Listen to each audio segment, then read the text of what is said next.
بسم الله الرحمن الرحيم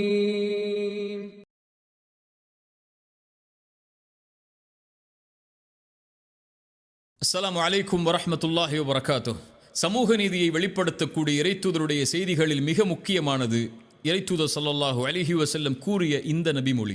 இறைத்தூதர் ஸல்லல்லாஹு அலைஹி வஸல்லம் அவர்கள் சொன்னார்கள், இறைவன் கூறுவதாக, என் அடியானே, அநீதத்தை என் மீது நான் தடை செய்து கொண்டேன், உங்களுக்கு மத்தியிலும் தடை செய்திருக்கிறேன்.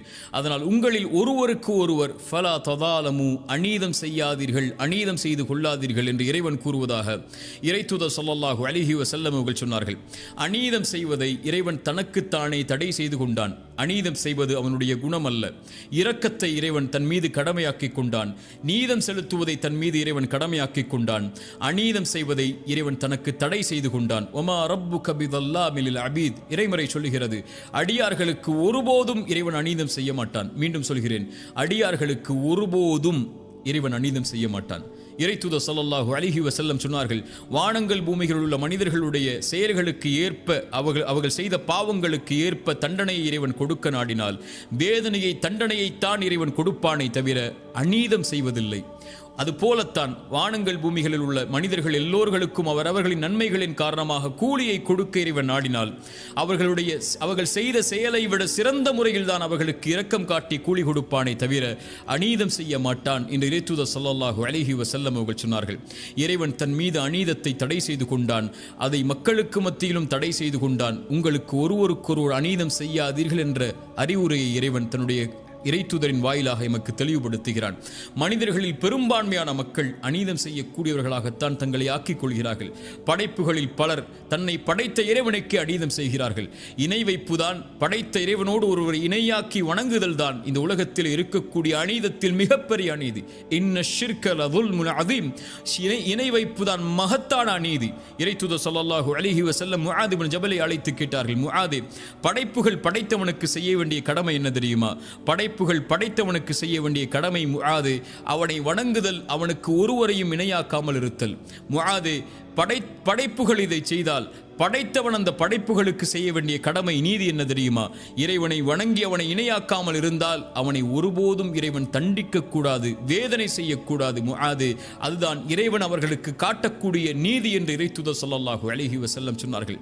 இந்த நீதிக்கு மாற்றமாக படைத்தவன் ஒருவன் இருக்க, உணவளிப்பவன் ஒருவன் இருக்க, அவனை படைத்து பரிபாலிப்பவன் ஒருவன் இருக்க, படைப்புகள் இன்னொருவரை இறைவன் என்று அழைப்பதுதான் அநீதத்தில் மிகப்பெரிய அநீதி என்பது இறைத்தூதருடைய வார்த்தையாகும். மனிதன் படைப்புகளுக்கு அநீதம் செய்கிறான்.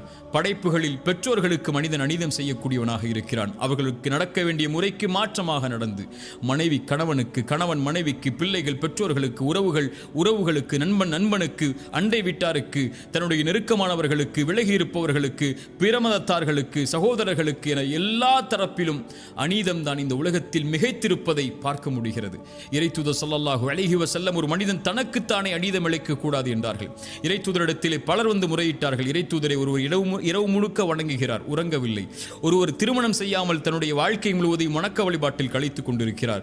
ஒருவர் நோன்பை நோற்றுக் கொண்டு இருக்கிறார், பசித்து அவர் உணவை உண்ணாமல். இறைத்தூதர் ஸல்லல்லாஹு அலைஹி வஸல்லம் அவர்கள் எல்லோர்களையும் அழைத்து சொன்னார்கள், அநீதம் செய்யாதீர்கள், நேர்மையை நிலைநாட்டுங்கள், நீதியை நிலைநாட்டுங்கள். உங்கள் கண்களுக்கு செய்ய வேண்டிய கடமை இருக்கிறது, உங்கள் உடலுடைய கடமை இருக்கிறது. நான் உங்களில் இறைவனை அதிகமாக பயப்படக்கூடியவன், நானே திருமணம் செய்கிறேன், நானே நோன்பை நோக்கிறேன், நானே உபரியான கடமைகளை நிறைவேற்றுகிறேன், விடுகிறேன். நான் உங்களை விட இறைவனை பயப்படக்கூடிய நானே நீதியில் நடக்கும் போது நீங்கள் எப்படி அநீதம் செய்யலாம் என்று இறைத்தூதர் ஸல்லல்லாஹு அலைஹி வஸல்லம் அவர்கள் சொன்னார்கள். மனைவிக்கு அநீதம் செய்யக்கூடியவர்களை பார்க்கிறோம். இறைத்தூதர் ஸல்லல்லாஹு அலைஹி வஸல்லம் சொன்னார்கள், உங்களில் சிறந்தவர் உங்களுடைய குடும்பத்தாரிடத்திலே சிறந்தவர், நான் என் குடும்பத்தாரிடத்திலே சிறந்தவன். நீங்கள் இந்த உலகத்திலே சிறந்தவராக வாழ வேண்டும் என்றால் உங்களுடைய குடும்பத்தில் சிறந்தவராக வாழுங்கள், அதில் அநீதம் செய்து விடாதீர்கள் என்று இறைத்தூதர் ஸல்லல்லாஹு அலைஹி வஸல்லம் அவர்கள் சொன்னார்கள். ஒரு மனிதன் பிறருடைய பாவங்களை, பிறருக்கு பாவம் செய்வதன் மூலமாக, பிறருடைய உள்ளத்தை நோவினை செய்வதன் மூலமாக, பிறருடைய சொத்துக்களை சூறையாடுவதன் மூலமாக, பிறருடைய உரிமைகளை பறிப்பதன் மூலமாக ஒரு மனிதன் அநீதம் செய்து கொண்டிருக்கிறான். இவை அனைத்தையும் இறைத்தூதர் ஸல்லல்லாஹு அலைஹி வஸல்லம் தடை செய்தார்கள். இறைத்தூதர் ஸல்லல்லாஹு அலைஹி வஸல்லம் அவர்கள் சொன்னார்கள், முஆத் இப்னு ஜபலை யமன் தேசத்திற்கு அனுப்பும் போது மிக முக்கியமான செய்தி, இத்தகி தஅவத்தல் மதுலூம். முஆத், அநீதம் செய்யப்பட்டவனுடைய பிரார்த்தனையை பயந்து கொள். ஒருவன் அநீதம் செய்யப்பட்டிருக்கிறான் என்றால் அவன் இறைவனை அழைத்தால் இறைவா என்ற ஒரு வார்த்தை போதும். அவனுக்கும் இறைவனுக்கும் இடையில் எந்த ஒரு திரையும் கிடையாது. அவன் கேட்டால் இறைவன் கொடுப்பான். அநீதம் செய்யப்பட்டவன் கரத்தை ஏந்தி விட்டால் போதும், அவ்வளவுதான். அநீதம் செய்தவன் அழிந்து விடுவான். இறைத்தூதர் ஸல்லல்லாஹு அலைஹி வஸல்லம் சொன்னார்கள், அநீதம் செய்பவனுக்கு இறைவன் அவகாசத்தை அளித்து கொண்டு இருப்பான். அவனை பிடிக்க நாடினால், அநீதம் செய்தவனை தண்டிக்க நாடினால் அவ்வளவுதான். தண்டனை கொடுக்கும் முறைதான் அவனுக்கு இரக்கம். தண்டனையை கொடுக்க நாடிவிட்டால் உலகத்திலேயே அவ்வளவுதான், அழிந்து விடுவான். இறைவனை விட்டு அவனை தப்பிக்க முடியாது என்று இறைத்தூதர் ஸல்லல்லாஹு அலைஹி வஸல்லம் சொன்னார்கள். இறைத்தூதர் ஸல்லல்லாஹு அலைஹி வஸல்லம் அபிசீனிய நாட்டில் நடந்த ஏதாவது ஆச்சரியப்படுத்தக்கூடிய செய்தி இருந்தால் சொல்லுங்கள் என்று நபித்தோழர்களிடத்தில் கேட்டபோது ஒரு நபித்தோழர் சொன்னார், இறைத்தூதரே, ஒரு வயதான ஒரு பெண்மணி தன்னுடைய தோளில் தண்ணீர் பாத்திரங்களை சுமந்து கொண்டு நடந்து சென்று கொண்டிருந்தாள். அப்போது அங்கிருந்த வாலிபர்கள் அந்த தண்ணீர் பாத்திரத்தை அந்த பெண்ணை இழிவுபடுத்துவதற்காக தட்டிவிட்டு அந்த பெண்ணையும் கீழே தள்ளிவிட்டார்கள். கால் வழிக்கு அந்த பெண் கீழே விழுந்தவள் எழுந்து ஒரு வார்த்தை சொன்னால், இறைத்தூதரே, அது எங்களை ஆச்சரியப்படுத்தியது. என்னை அநீதம் செய்தவனே, நாளை மறுமை என்ற ஒரு நாள் வரும், இறைவன் சிம்மாசனத்தை அமைப்பான். முதலாவவர் முதல் இறுதியான மனிதர் வரை எல்லோரைகளையும் ஒன்று கூட்டுவான். நாவுகள் சீலிடப்பட்டு கரங்கள் தோள்கள் பேசும். அந்த நேரத்தில் இறைவனுக்கு முன்னால் என்னுடைய சிம்மாசனம் இருக்கும்போது உனக்கும் எனக்கும் நடந்த இந்த அநீதி அங்கே பேசப்படும். அப்போது பார்த்துக் கொள்கிறேன் உன்னை என்று சொன்னால் அந்த செய்தி என்னை ஆச்சரியப்படுத்தியது. இறைத்தூதர் சொன்னார்கள், அந்த பெண் உண்மையைத்தான் சொன்னாள். பலமில்லாத அந்த பெண் பலமுள்ள மக்கள் இருக்கும்போது இரக்கம் காட்டப்படாமல் இருக்கும்போது இறைவன் எப்படி அந்த சமூகத்திற்கு இரக்கம் காட்டுவான் என்று இறைத்தூதர் ஸல்லல்லாஹு அலைஹி வஸல்லம் நீதியின் குரலை சொன்னார்கள். இறைத்தூதர் ஸல்லல்லாஹு அலைஹி வஸல்லமுடைய வார்த்தைக்கு பல அறிஞர்கள் விளக்கம் சொன்னார்கள். இந்த பூமி முழுக்க நீதியால் நடக்கப்பட்டால், அது இறைமறுப்பாளர்கள் ஆட்சி செய்யப்பட்டால் கூட அந்த பூமி நடக்கும், அந்த பூமி இயங்கும். ஆனால் பூமி முழுக்க அநீதம் மேலோங்கிவிட்டால் அதை ஆட்சி செய்பவர்கள் இறைவனை நம்பிக்கை கொண்ட முஸ்லிம்களாக இருந்தாலும் இறைவன் ஒருபோதும் அந்த சமூகத்தை வழிநடத்த விடமாட்டான் என்று இறைத்தூதர் ஸல்லல்லாஹு அலைஹி வஸல்லமுடைய வார்த்தைக்கு விளக்கமாக பல அறிஞர்கள் சொன்னார்கள். இறைத்தூதர் ஸல்லல்லாஹு அலைஹி வஸல்லம் சொன்னார்கள், அநீதத்தை பயந்து கொள்ளுங்கள், அதுதான் மறுமையில் இருக்கக்கூடிய இருள்களில் மிக அதிகமான இருளாகும் என்று இறைத்தூதர் ஸல்லல்லாஹு அலைஹி வஸல்லம் அவர்கள் சொன்னார்கள். இறைத்தூதர் ஸல்லல்லாஹு அலைஹி வஸல்லம் சொன்னார்கள், இந்த பூமியில் இருக்கக்கூடிய சில பாவங்களுக்கு தண்டனையை இறைவன் விரைவாக முற்படுத்துவான், அதை விரைவாக கொடுக்க வேண்டும் என்று இறைவன் நாடுவான். அதில் ஒன்று பெற்றோர்களுக்கு மாறுபட்டு நடத்தல், இன்னொன்று அநீதம் செய்தல். அநீதம் செய்பவனுக்கு நீதியை நிலைநாட்ட இறைவன் நாடுவதை தான் விரும்பி நாடுகிறான், விரைவாக அவனுக்கு செய்வதை என்று இறைத்தூதர் ஸல்லல்லாஹு அலைஹி வஸல்லம் அவர்கள் சொன்னார்கள். இறைத்தூதர் ஸல்லல்லாஹு அலைஹி வஸல்லம் சொன்னார்கள், நாளை மறுமையில் பரம ஏழை என்பவன் யார் தெரியுமா? நன்மைகளை சுமந்து வருவான், மூட்டைகளாக மலைகளாக நன்மைகளை சுமந்து வருவான். சுமந்து வரக்கூடியவனுக்கு பின்னால் வரிசையாக மக்கள் நிற்பார்கள். அது அவருடைய குறையை பற்றி பேசியிருப்பான், ஒரு உரிமையை பறித்திருப்பான், செல்வத்தை சூறையாடி இருப்பான், மனதை காயப்படுத்தி இருப்பான், இப்படி மனிதர்களுக்கு அநீதம் செய்து இருப்பான்.